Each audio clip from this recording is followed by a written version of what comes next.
지금부터 금융안정보고서 2021년 6월에 대한 기자 설명회를 시작하겠습니다.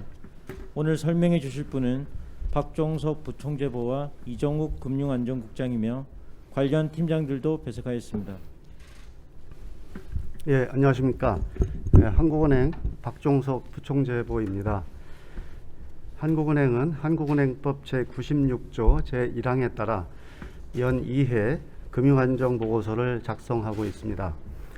오늘 설명드릴 2021년 상반기 금융안정보고서는 금일 PDF 파일 형태로 국회에 제출되었으며 다음 주에 책자로 발간될 예정입니다.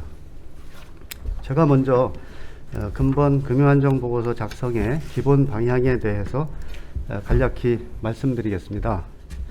우리 경제는 코로나19 전개와 관련한 불확실성이 잠재해 있는 가운데 완화적인 금융여건 지속 등에 따른 위험 선호 및 수익 추구 성향 강화로 자산 가격 상승세가 지속되면서 금융불균형 심화에 대한 우려가 커지고 있습니다.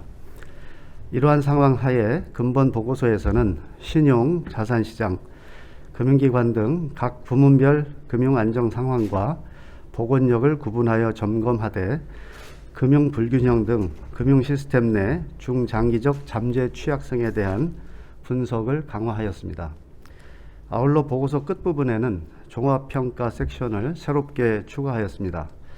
종합평가에서는 금융안정 상황 등에 대한 평가와 더불어 금융시스템의 취약성 및 리스크 요인, 정책 당국의 대응 방안 등이 체계적으로 전달될 수 있도록 했습니다. 그럼 이제 이정욱 금융안전국장이 이번 보고서의 주요 내용에 대해서 간략히 설명을 드리도록 하겠습니다. 네. 예, 금융안전국장 이정욱입니다. 근본 금융안전보고서의 주요 내용을 보고서 개왕 부분을 중심으로 설명드리겠습니다. 우리나라의 금융시스템은 지난해 하반기 이후 코로나19 상황의 지속에도 불구하고 경기 회복 기대가 커지면서 금융시장이 안정세를 보이고 금융중개 기능도 원활히 작동하는 등 안정된 모습을 유지하였습니다. 부문별로 살펴보면 신용시장의 경우 가계와 기업 모두 차입을 늘리면서 민간 신용의 높은 증가세가 이어졌습니다. 최근 국내의 실물 경제의 회복 움직임 속에 가계와 기업 대출 연체율이 낮은 수준을 유지하고 있으나 경기 회복이 부문 간, 업종 간 차별화되는 양상을 보일 경우 취약 부문을 중심으로 부실 위험이 커질 수 있습니다. 자산시장에서는 경기 회복 기대가 강해지고 투자자의 위험 선호 및 수익 추구가 지속되면서 주식, 부동산 등의 자산가격 상승세가 이어지고 있습니다. 특히 자산가격 상승은 투자자금 조달을 위한 차입 증가와 맞물리면서 금융 불균형을 심화시키는 요인으로 작용하고 있습니다. 금융기관의 건전성은 금융기관의 자산 증가세가 유지되고 수익성이 양호한 상태를 보이는 등 대체로 양호한 모습을 보였습니다. 금융시스템 보건력은 금융기관의 자본 비율이 규제 수준을 큰 폭 상회하고 외환보유액이 사상 최고 수준을 기록하는 등 안정적인 모습을 나타내었습니다. 종합적으로 보면 우리나라의 금융시스템은 금융시장 안정세, 양호한 금융기관 보건력 및 대외 지급 능력 등을 기반으로 자금 중개 기능이 원활하게 작동하는 등 안정된 모습을 보이고 있는 것으로 평가됩니다. 하지만 이런 상황에서 유의할 부분은 민간 부문의 레버리지 확대, 위험 추구 행태 및 자산가격 상승 등으로 금융 불균형이 심화되면서 중장기적인 관점에서의 금융 시스템 내 잠재 취약성이 오히려 확대되고 있다는 점입니다. 이에 따라 그동안 누중된 금융 불균형이 적절히 관리되지 않고 심화된다면 향후 대내 충격 발생 시 금융경제에 미치는 부정적 영향이 더욱 커질 수 있음을 경계할 필요가 있습니다. 이상으로 이번 금융안정보고서의 주요 내용을 간단히 설명드렸습니다. 지금부터 질의응답 시간을 갖겠습니다. 기자들의 질문은 출입기자단 최정희 간사께서 취합해 대신 읽어주시겠습니다. 아시아경제 김은별 기자의 두 가지 질문입니다. 이번에 처음으로 개발한 금융 취약성 지수 시계열을 봤을 때 이런 추세라면 몇 년 후에 글로벌 금융위기 때만큼 금융 취약성이 높아질 가능성이 있다고 보시는지 궁금합니다.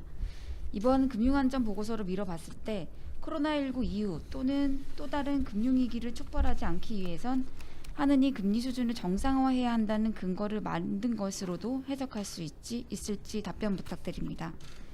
두 번째 질문입니다.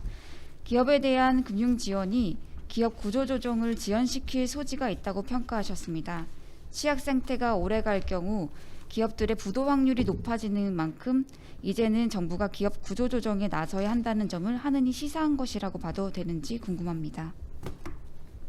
예, 먼저 첫 번째 질문 주신 거에 대해서 말씀드리겠습니다. 그 FBI가 금융 취약성 지수가 상승 추세에 있다 말씀하시면서 몇 년 후에 금융위기 때만큼 그렇게 취약성이 높아질 가능성이 있다고 보느냐, 그 말씀부터 드리면은 작년에 자산 가격 상승세가 굉장히 빨랐고 신용 증가 속도도 빨랐습니다. 그래서 그 영향으로 작년에 그 금융 취약성 지수 FBI가 상당히 좀 가파르게 이렇게 올라가는 그런 상황입니다. 그래서 이제 그런 그 자산 시장 에서의 가격의 상승, 뭐 지금도 부동산 시장 이런 데서 그 오름세가 계속 있고요. 또 신용 증가 속도도 오름세가 이제 지속되고 있는 그런 상황입니다. 이런 걸 볼 때 앞으로도 일단 조심스럽지만 당분간은 이 높은 그 금융 취약성 지수가 이어질 가능성이 있습니다. 물론 이제 그 정부의 주택시장 안정 정책이라든지 거시건전성 정책 강화 이런 것 때문에 그런 영향을 좀 받아서 좀 둔화될 가능성은 있지만 지금 현재의 어떤 그런 모습을 보면은 작년만큼은 아닐 수 있겠지만 좀 그 금융 취약성이 지속될 높은 수준이 가능성이 있다고 봅니다. 물론 이제 금융 취약성은 그 향후에 금융 불균형의 누중 속도라든지 경제 성장 경로 이런 데 따라서 이제 달라질 수는 있겠습니다. 그렇지만 이제 이 금융 취약성 지수 자체가 바로 이게 위기로 가느냐 꼭 그렇다고 보기는 어렵다고 할 수 있겠습니다. 그 잠재적인 취약성 리스크를 나타내는 그런 것이기 때문에 그렇게 판단하시면 되겠고, 자산 가격 상승 속도나 신용 증가 속도에 따라서는 과거 글로벌 금융위기 때와 같은 그런 수준으로 근접할 가능성도 물론 있지만 그게 곧바로 위기로 간다는 뜻은 아니다. 잠재적 취약성을 나타내는 거다. 그리고 글로벌 금융 위기 이후에 우리나라 금융기관들의 자본 적정성이라든지 이런 금융기관 복원력이 상당히 높아졌고 또 대외 건전성도 좋아졌기 때문에 그런 부분들도 같이 이렇게 고려를 할 필요가 있다. 그런 생각이 듭니다. 그런 생각을 합니다. 그리고 이제 금융위기를 촉발하지 않기 위해서는 금리 수준을 정상화해야 되지 않냐, 이제 그런 근거로 이제 이렇게 해석해도 되냐 이런 말씀을 질문을 주셨는데요. 금리 정책에 대해서는 사실 오늘 금리 정책 얘기를 하는 그런 시간은 아니고요. 금융 불균형이라든지 이제 금융 안정 상황을 이야기하는 그런 시간이니까 거기에 이제 집중을 하고 금융 불균형 상황에 대해서 우리가 좀 인식을 정확히 했으면 좋겠다, 그런 취지의 오늘 설명회고요. 그런 가운데서도 이제 질문하셨는데 금리 정책은 이 금융 불균형 상황을 물론 고려해야 되지만 다른 여러 가지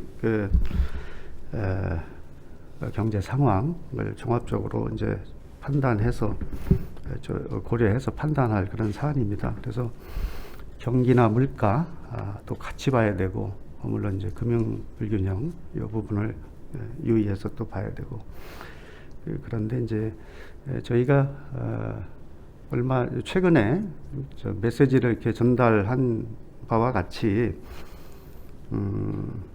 견실한 성장세가 지속된다면 그런 전제하에서는 그 향후 적절한 시점부터 완화적인 통화 정책을 현재의 그 완화적인 통화 정책을 좀 질서 있게 정상화해 나갈 필요가 있다 이런 메시지를 전달을 했었는데요. 그 스탠스는 그대로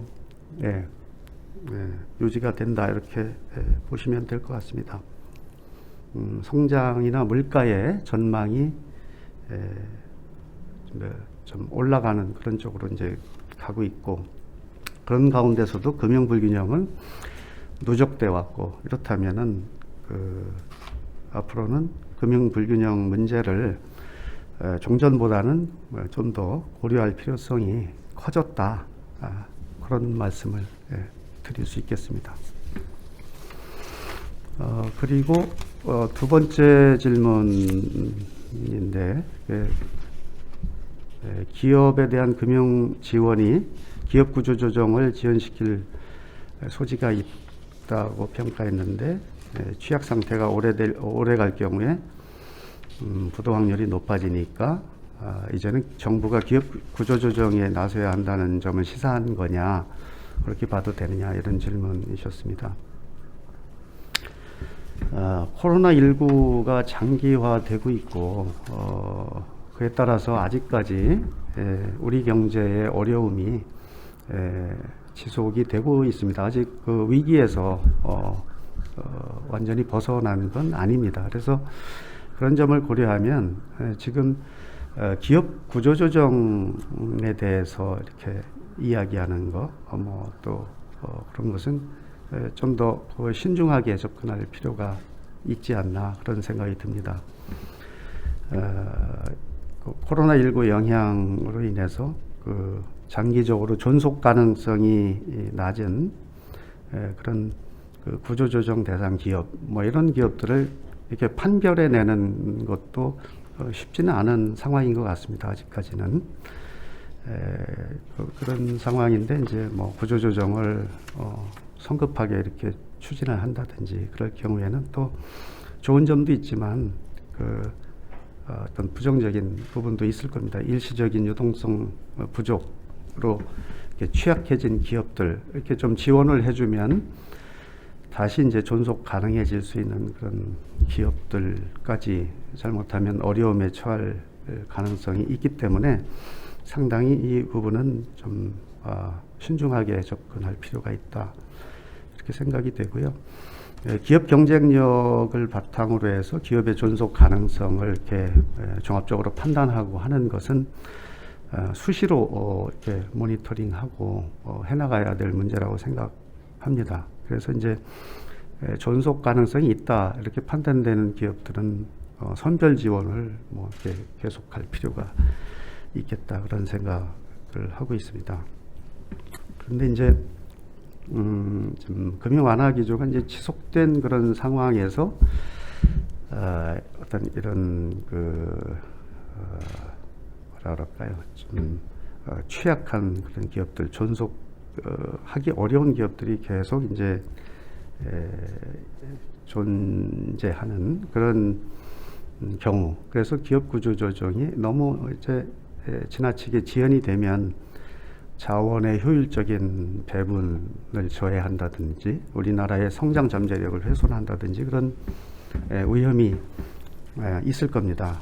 그래서 이런 부분들까지 같이 고려를 한다면 그동안에 이제 이례적으로 이렇게 시행했던 그런 완화적인 조치들 그런 것들은 향후에 이제 질서 있게 정상화해 나갈 그런 필요는 있다고 그렇게 생각이 됩니다. 그런데 이제 현 단계에서는 취약 기업들의 경영 현황 이런 것들을 좀 면밀히 이렇게 살펴보고 또 향후에 경제 구조나 산업 구조의 변화, 또 거기에 대응한 바람직한 기업 구조 조정 방향, 이런 것들에 대해서 정부가 좀 숙고하고 이렇게 해나가면서 대응을 하면 좋지 않을까, 그런 생각이 듭니다. 예, 그렇게 답변드리겠습니다. 이데일리 최정희 기자의 질문입니다. 보고서에는 경기 상황에 맞춰서 점진적으로 금융지원 조치를 조정해야 한다고 언급되어 있고, 그 방법론으로 피해가 큰 업종에 대해선 선별 지원 등을 통해 광범위한 유동성 지원 조치로 인한 민간 신용 축적을 완화해야 한다고 했습니다. 이는 기준금리 인상 등을 통해 전체 유동성은 흡수하되 금융중개 지원 대출 등을 통해 피해 계층을 선별 지원한다는 의미로 해석해도 될까요? 예, 말씀하신 게 이제 경기 상황에 맞춰서 금융 지원 조치를 점진적으로 조정해야 된다, 이런 보고서의 내용과 관련해서 이제 질문을 하셨는데요. 기본적으로 이제 통화 정책, 특히 금리 정책은 거시경제 정책이지 않습니까? 선별 정책이라기보다는 거시경제 정책이기 때문에 우리 경제 전반에 걸쳐서 영향을 미치는 그런 이제 정책 수단이죠. 그래서 앞에서도 말씀드렸듯이 우리 경제가 견실하게 성장할 것으로, 그런 견실한 성장을 지속할 것으로 예상이 된다면 좀 완화적인 그런 정책을 좀 질서 있게 향후 적절한 시기부터 질서 있게 정상화해 나갈 필요가 있다는 것은 말씀을 드렸습니다. 왜냐하면 이제 그런 어떤 완화적인 금융 여건의 장기화가 작년과 같은 그런 자산 시장에서의 가격의 급등, 특히 이제 주택 시장 이런에서의 가격 급등, 이런 것들을, 그것만이 요인은 아니지만 그런 완화적인 금융 여건도 경제 주체들의 금융 비용 부담을 줄여주고 신용 접근성을 높여주기 때문에 하나의 그 요인이 됐다, 이렇게 생각이 돼서 실물 경제가 좋아지고 물가 상황도 좀 이렇게 올라가고 있는 그런 상황이, 물가 상승률이 올라가는 상황이 지속된다고 하면은 그런 질서 있는 정상화는 필요하다, 그런 말씀을 드립니다. 물론 이제 그 과정에서 그 취약 부문의 어떤 어려움, 이런 것들이 이제 좀 생길 수는 있을 겁니다. 그래서 금융 비용이 좀 늘어나고 이렇게 되니까요. 근데 이제 그런 부분에 대해서는 선별 지원을 통해서 좀 보완해 나갈 수 있는 그런 게 있다고 생각을 하고요. 금융중개지원대출을 말씀을 하셨는데, 저희가 이제 금융중개지원대출은 계속해서 이렇게 효과, 그 성과가, 그 지원 효과가 이렇게 잘 나타날 수 있도록, 효과적으로 될 수 있도록 상황에 맞게 이렇게 계속 개선을 해왔습니다. 그래서 이것도 어떤 어려운 그 중소기업들, 자영업자들, 소상공인들, 이제 그런 부문에 대해서 좀 금융 비용 부담을 덜어주고 신용 접근성을 좀 높여주는 그런 기능을 하고 있기 때문에 그 부분은 거시경제 정책 중에 이제 금리 정책, 이런 것들을 좀 정상화해 나가는 가운데서도 효과가 잘 나타날 수 있게끔 계속적으로 개선해 나갈, 상황에 맞게 개선해 나갈 그런 필요가 있다, 이렇게 생각을 합니다. 근데 이제 이런 선별 지원 정책이나 취약 부문에 대한 선별 지원 정책은 한국은행만 할 수 있는 건 아니고요. 한국은행이 할 수 있는 데는 제한도 많이 따르고 한계가 있고 하기 때문에 기본적으로는 그 정부의 재정 정책, 재정 쪽에서 피해 기업이라든지 그런 피해 기업을 포함한 취약 부문에 대한 재정 면에서의 지원 그런 것들이 필요하다. 그렇게 말씀을 드리겠습니다. 이데일리 이윤아 기자의 두 가지 질문입니다. 첫 번째 질문입니다. 국내 암호자산 시장 시가총액이 50조 원으로 추정된다고 언급되어 있는데 그 규모가 상당함에도 불구하고 왜 부정적 영향이 크지 않다고 판단하는지 기준이 무엇인지 궁금합니다. 주식시장 영향평가에서 0.1%는 국내 전체 시가총액하고 비교한 것인지, 마지막으로 암호자산 관련 기업 주식 시가총액은 암호자산 테마주 등을 포괄하는지 기준에 대한 말씀 부탁드립니다. 그 부분을 이종욱 국장이 먼저 답변을 예, 저기 시가총액이 50조 원 수준인데 그 절대 금액 보면은 어떤 때보면 이제 그 숫자가 큰 것인데 그 영향이 피해가 작다고 한 것 아니냐 이렇게 말씀을 하셨는데 이제 그 금융시장의 크기가 50조 원 정도를 그 작다 크다라는 기준을 얘기하기는 어렵겠지만 어쨌든 우리나라 그 주식 시가총액이 3천조 정도 돌파하는 시장에 비해서는 작다는 의미였고요. 그거 자체가 그 금융시장에 주는 영향력 자체가 그 현재로서는 우리가 예상하는 어떤 그 예상되는 경로, 예를 들자면 금융기관이 그 암호자산에 투자한 기업에 대한 대출 익스포저나 그런 부분들이 상당히 작기 때문에 현재로서는 그 암호자산이 미치는 금융시스템에 미치는 영향이 작다라고 일단 평가를 한 것입니다. 근데 다만 저희가 우려하는 것은 그 암호자산 시장에서 벌어지고 있는 그 급격한 가격 변동성, 이것 자체가 시사하는 것 자체는 그 금융시장 내에 과도한 그 위험 추구 행위의 결과물로도 비춰지고, 그러한 결과로 인해서 그 개인 투자자가 그 급격한 가격 변동으로 인해서 큰 피해를 볼 수가 있기 때문에 그 향후 앞으로 그 암호자산이 그 경제적 평가가 어떠한지 현재로서는 매우 불확실한 상황이기 때문에 그런 점에 유의해서 개인 투자자들도 그 암호자산 투자에 매우 그 유의해야 될 거라는 점을 저희들은 그 현재로서는 그 금융 시스템에 미치는 영향이 적지만 앞으로 그러한 위험 개연성이 크기 때문에 그런 부분에 대해서 경각심을 달라는 메시지를 준 것입니다. 이윤아 기자의 추가 질문 드립니다. 박종성 이사님께 금융안전보고서 내용은 아니지만 오늘 그 금통위에서 그 통한증권 3년물 발행 관련 추가 질문 드립니다. 굳이 2년물을 축소하고 3년물을 발행한 이유는 무엇인가요? 또 국고채 3년물이 있는데 통한채 3년물이 소화가 시장에서 잘 될까요? 예. 굳이 2년물을 축소하고 3년물을 발행하는 이유가 무엇이냐 이렇게 물으셨습니다. 이거는